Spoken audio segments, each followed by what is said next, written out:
was thinking about how I was going to start this morning, and my first thought was to, of course, not only welcome you and wish you to have a very pleasant day, but also sort of give you a little bit of the background in terms not only of how I came up with this title, this Dialectical Tensions, and what Dialectical Tensions is all about, which I'm immediately going to explain, but also a little bit of the history behind it, so as to make more sense. As you already heard, I'm an existential humanistic psychotherapist, and my original training was in humanistic psychology. I was very much interested in psychology since I was 16, 17 years old, when I first realized that because of my health problems, I always, as a child, wanted to be a physician. But then, as a teenager, I realized that when I was emotionally well, my body was better. So I decided to study psychology. But my big issue was freedom. And was I really free from my conditions and the way I was born? So I had a little bit of a dislike for deterministic theories. And so I turned to the third wave, the humanistic psychology. But I was trained in the psychodynamic tradition. So I always had this idea about inner conflicts. And most psychodynamic theories discuss about the idea of anxiety as being part of is a sign of these inner conflicts, that there is something inside of us that is causing us anxiety because of depending on what is conflicting. And of course, even Jung, in his existential theory, just substituted the idea of inner conflicts based on instincts, as Freud's theory suggested, with anxiety being a signal for our awareness of existential concerns. But for me, the idea of a conflict implied that there is something to be solved, and that if we work hard enough, we would resolve this kind of conflict, this inner tension. As I became more and more aware of myself and also of working with my clients, I realized that this is not really true, and that the existential understanding of anxiety is really that anxiety is part of our being human and of the way life is, our human condition. It is not something that we can ever stop having. But what is it that is causing the anxiety? And what are really these conditions that are creating this tension, which is really unsolvable? It is not something that can be solved. It is just something that we can temporarily appease in some ways.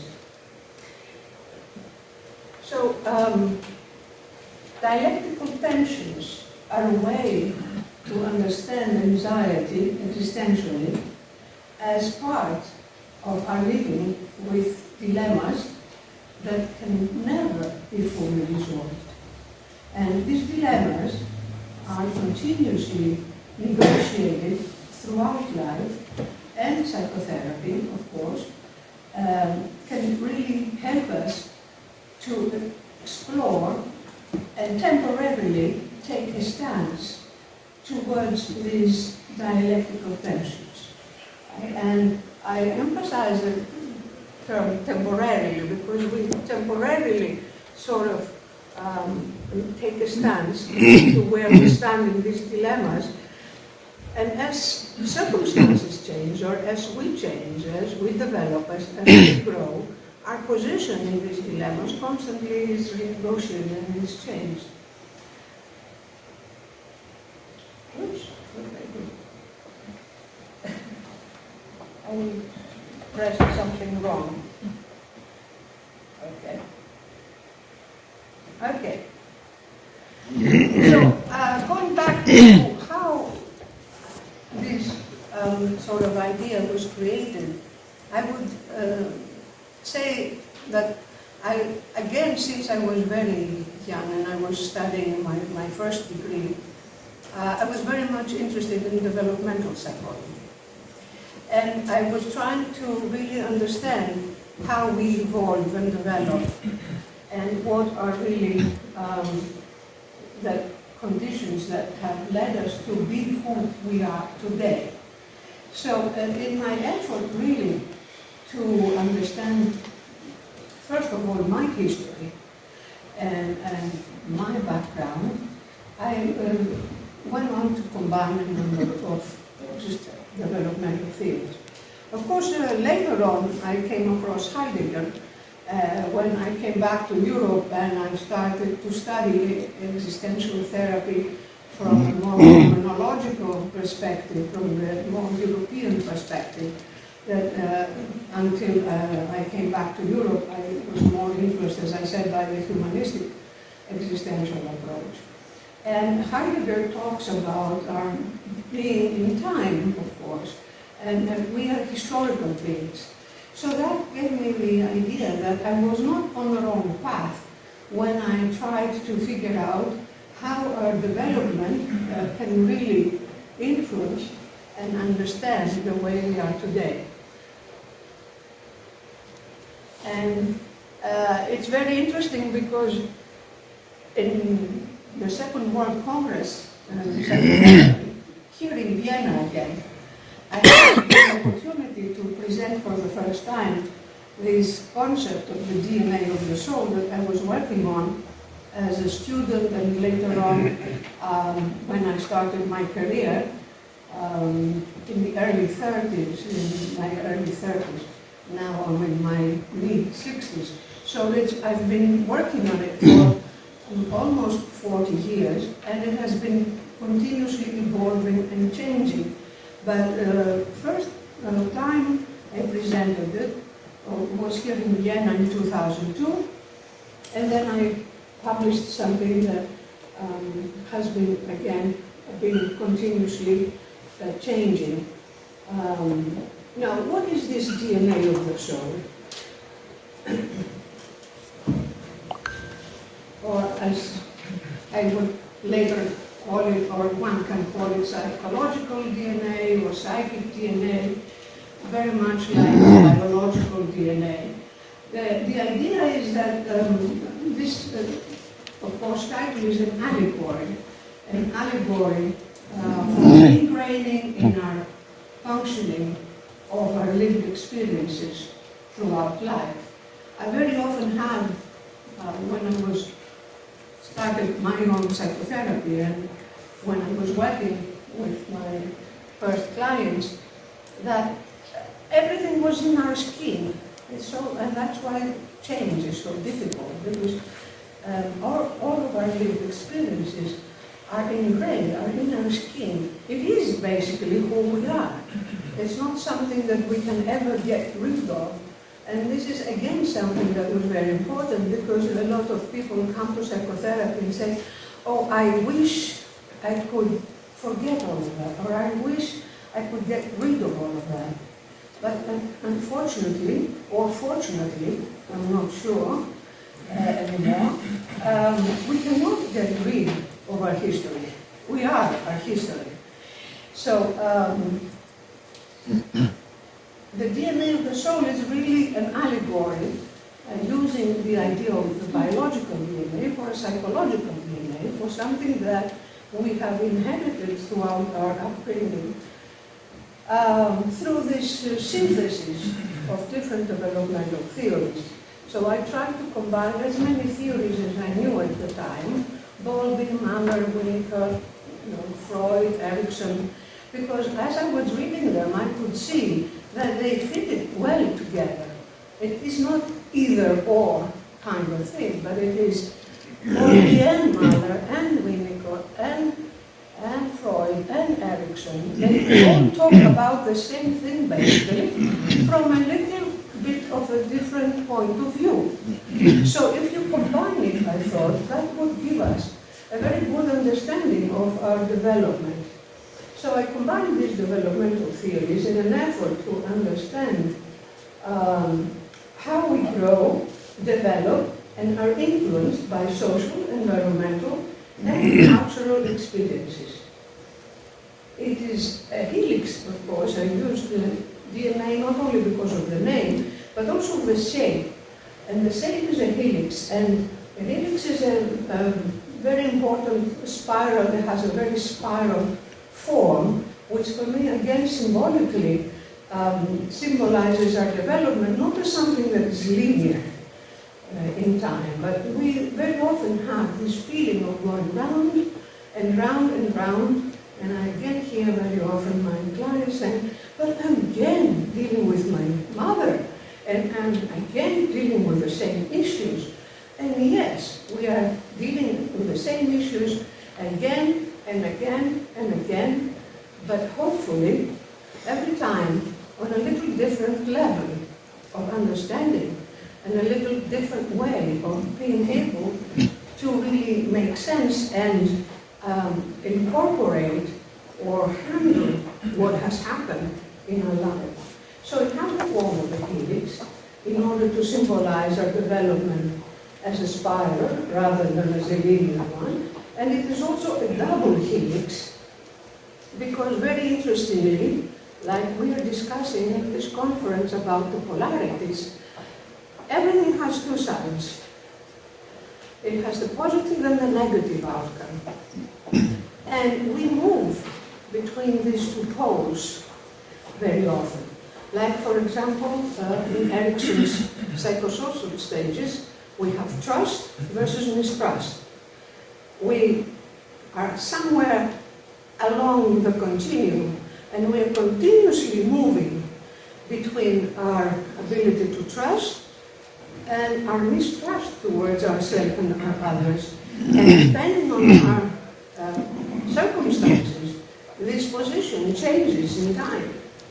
Okay? But we can never be perfectly trustful or perfectly mistrustful. It's just two poles in which we're constantly moving.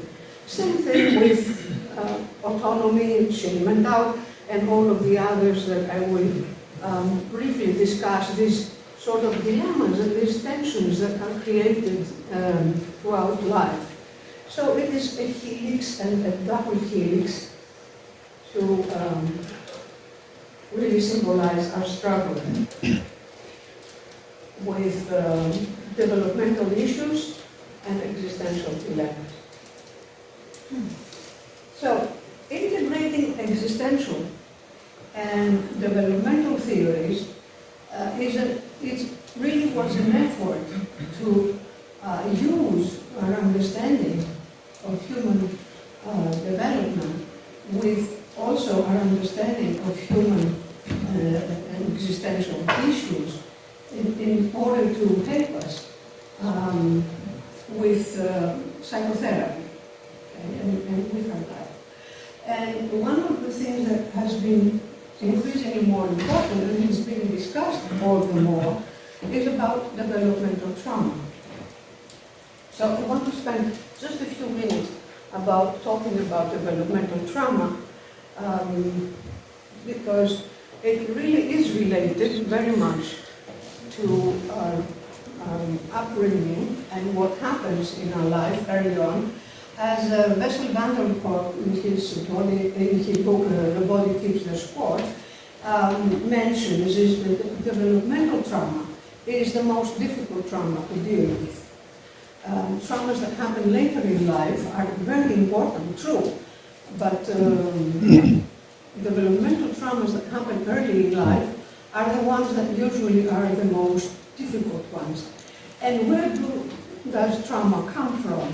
It comes, I think, from two areas, from two circumstances. The one is about our attachment, and the other one is about our separation. So, in the first stages of life, we know from Bowlby's mother's theory how important it is to form this bond with mother. And if we are lucky enough to have a mother that is consistently caring for us, we form a secure attachment.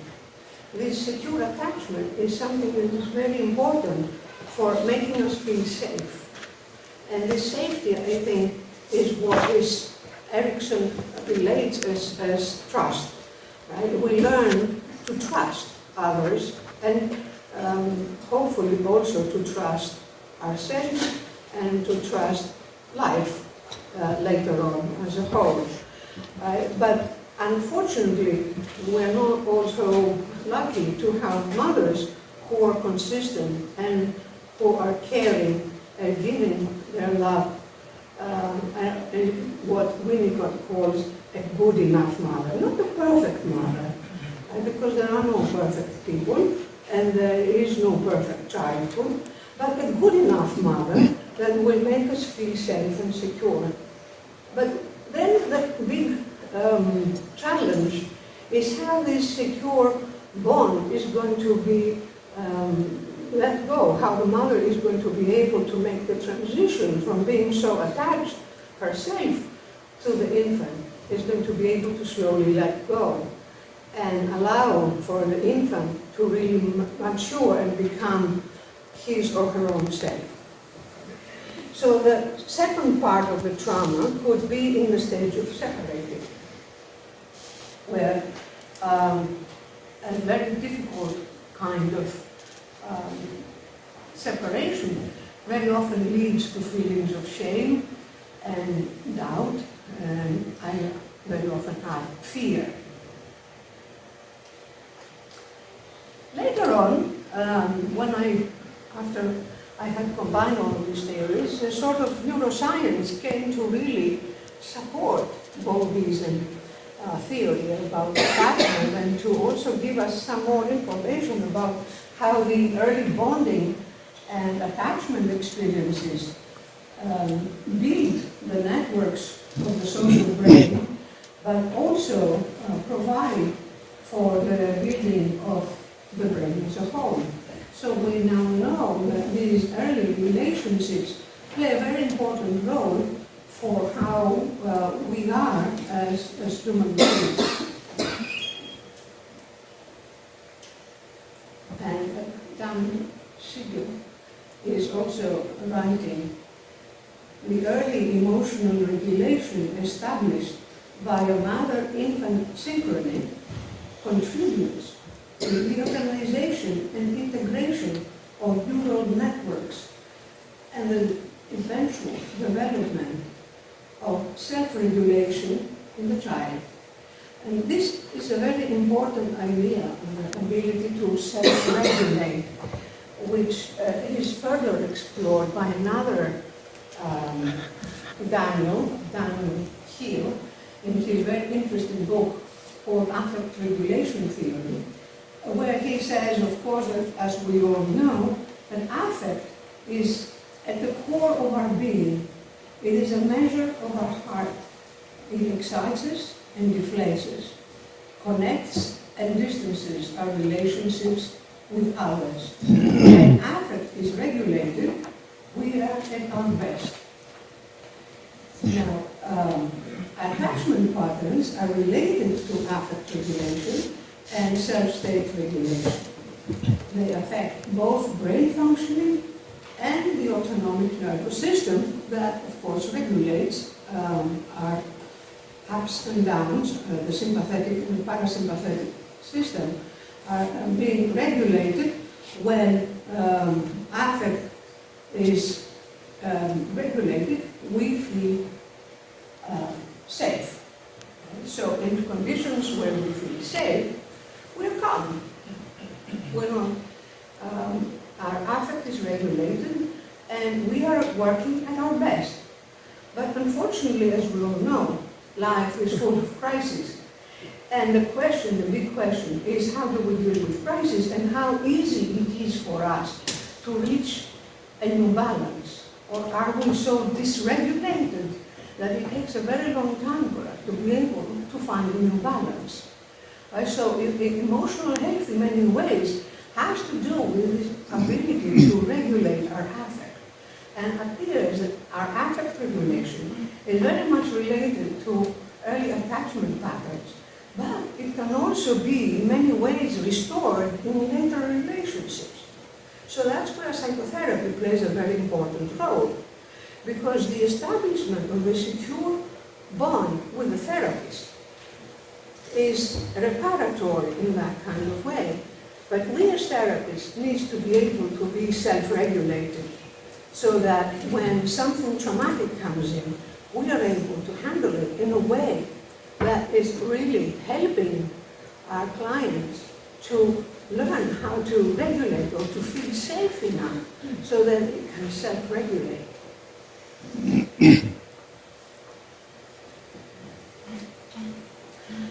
So just a few words about shame, guilt, and the loss of connection. Because what happens when we are children, but not only when we are children, when somebody is disapproving us, when somebody is criticizing us, when somebody is withdrawing their love from us, we feel shaken. That's when we feel insecure, right? And the earlier we are, the more insecure we feel, because we need so much the approval and the attachment. Hopefully when we are 40 or 50, we do not still depend so much on what others think of us, although it's still very often quite important for us. Okay, but shame is an emotional reflection of a loss of connection with a caretaker or the significant other. And it draws its power from the primary need to stay connected for survival. And so prolonged and repeated shame states result in physiological dysregulation, negatively impacting the development of the networks of affect regulation and other circuitry in the social brain. So going back to that second stage of autonomy versus shame and doubt that Erickson was describing when the 2-year-old starts to stand on their own 2 feet and wants to have their own will for the first time and say, this is what I like and this is what I don't like. The reaction of the caretaker is very important in making the child feel shame and guilt for their choices, or completely insecure about themselves, or really helping and promoting their well-being. And we know that shame is a state that starts very early on when the child is still not able to separate and understand that this is something that has to do about an action that they did, but they think that they have shame about who they are as human beings. Whereas guilt happens later in life, and it happens when we are talking about an action that makes us feel guilty. And of course, fear is a very important also element. So in therapy, we struggle with these feelings, and this is why I brought them. So I'm not going to talk about this so much. It's something that I presented in the World Congress in Athens, in the Existential World Congress that was held in Athens 2023.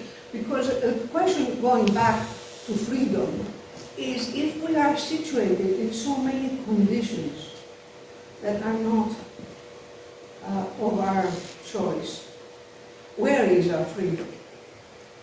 This is something, thank you, that I have always struggled with to understand. Am I really free?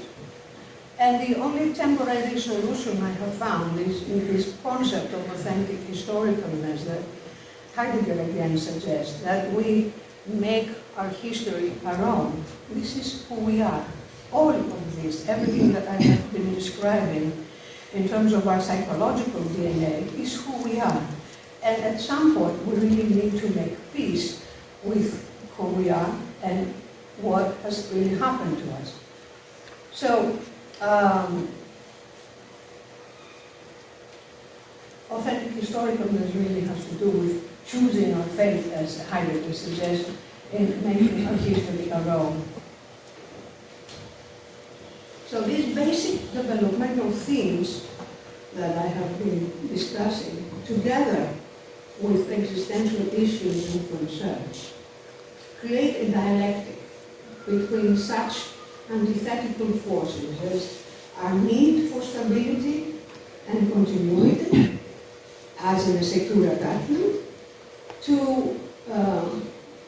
in order to face life's impermanence and continuous changes, because life is continuously changing, and we do know that it is completely impermanent. So on the one hand, the reality of the impermanence and change of life, and on the other hand, we have a need to be stable and to have a sense of continuity.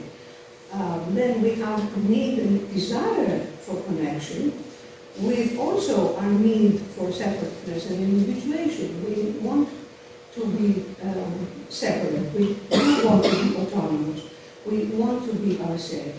Then we have our need and desire to feel efficient and competent, with feelings of doubt and really insecurity that we very often move in these. So these are paradoxical dilemmas that are integral to being human and are constantly renegotiated throughout our life, as I said already, depending on also circumstances and our age, because it's very different when you are 10, very different when you're 20, very different when you're 30, and so on. So, at the core of our existence, there are existential dilemmas, like self and other, like freedom and security, like self-worth and efficiency, with doubt and diffidence. And I can just conclude by saying that this DNA of the soul is a living, evolving framework that is trying to integrate developmental theories and existential philosophy to help us understand and embrace the human condition and our life stories. So thank you for joining, and I think we have time for discussion, questions, and anything you might want to add or suggest, because as I said, this is a continuously evolving idea.